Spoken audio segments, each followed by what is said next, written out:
So I'm doing things a little bit differently this time. I've got this, what I think to be a Peterite that I got in last week in the dip. And then I've got my little military pattern anvil at the bottom there. And then I've got another one that I'm picking up tomorrow, which is for a guy that insisted I restore it for him. I don't normally do it for people. Like I say, I can't charge out the hours that it takes, but this one really just needs an electrolysis dip and a light grind on the face, and it's also very small, about the same size as the military pattern. So I'm going to go and fetch that probably later on today, and then that'll come in here with it, and then I'll electrolysis dip all three of them together. So that's what's going on here.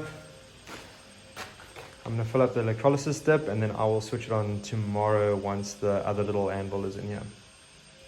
Okay, so we have all three over here. There's the military pattern, my one, there's the customer's one, and the other big one. So now I will fill it all up and yeah, start the electrolysis process. So everything's in here, filled it up with the liquid that I use, which is just soda ash and water. I store everything in there, and then when I take everything out, then I just pump it over into there, and then I pump it vice versa. So that's how I do it. But anyway, the three anvils are in here. I've got my 3 electrodes. I might want to make another electrode just for here because I don't have one. So I'm going to switch it on there in the meantime, and then I'll make up another electrode. I just use bits of scrap metal for that, and then I'll connect that up, and then I can have all 4 electrodes running at the same time, just so that it can pull all equally. Yeah, so there we have it.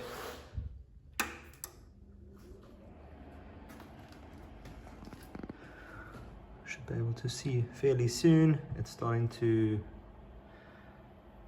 work its magic. There it is. Those are the anvils that are starting to bubble, and you can see on the electrodes. Oh, quality of this camera is awful right now. It's not focusing. There you go. There we go. You can see how it's starting to work. I think I've explained this before in previous videos, but the reason why I use an arc welding machine is because I was using a battery charger, but I burnt it out.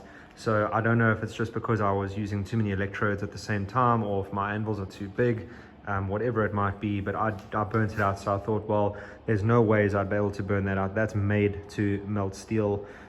So that's what I do, and I set it down to the minimum, which is 8 amps. I know that everyone says you're supposed to do this at 4 amps. Well, I can't. It works fine for me at 8 amps. So that's what I do. So I thought I'd just voice over here while this time lapse is running. So the guy in the blue shirt, his name is Darren. He actually bought this anvil, and I had him over for the day now on the holidays, and we cleaned up his anvil together. I showed him how to do it. I showed him how to, well, he spent the whole day with me, and then I also showed him a little bit of basic blacksmithing. So yeah, that it just explains why there's 2 of us. So he's wearing the blue shirt, I'm wearing the red shirt.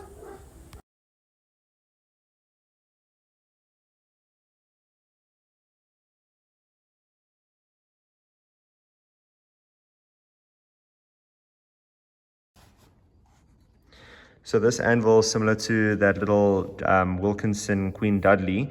Also the feet were sitting off like this. So what we did is we obviously just determined which ones were high, and then we've ground them down just so that it sits perfectly flat. So that took us, what, half an hour or so. Yeah, so this is it. Really nice. It's cleaned up nicely.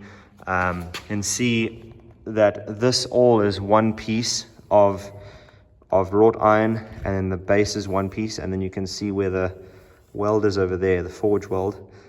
So unlike the other forged anvils where the heel and the horn are forged on as well, this is all one piece, and then it's pretty much 2 pieces forged together at the waist. So very, very nice anvil. Yeah, so we're going to carry on cleaning it up. We're going to tip it onto its feet now, and then we're going to smooth out the face.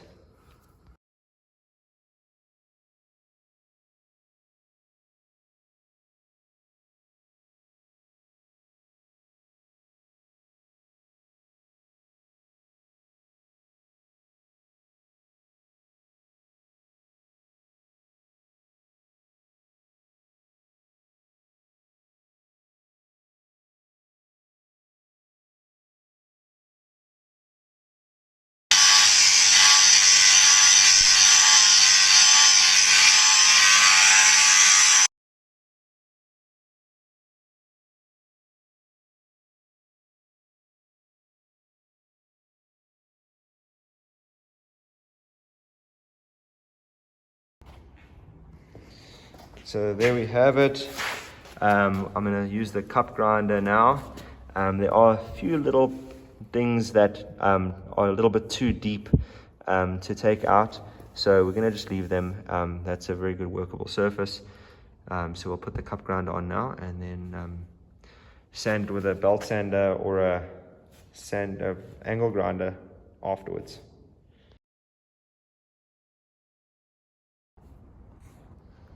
So that's the cup grinding done. You can see over here where there's a tiny bit of a low spot that the cup grinder wasn't getting to, but by hand you can't really feel it, and then a little bit over there. So we're going to belt sand this now, and then round the edges with a flapper wheel, and then that is it done.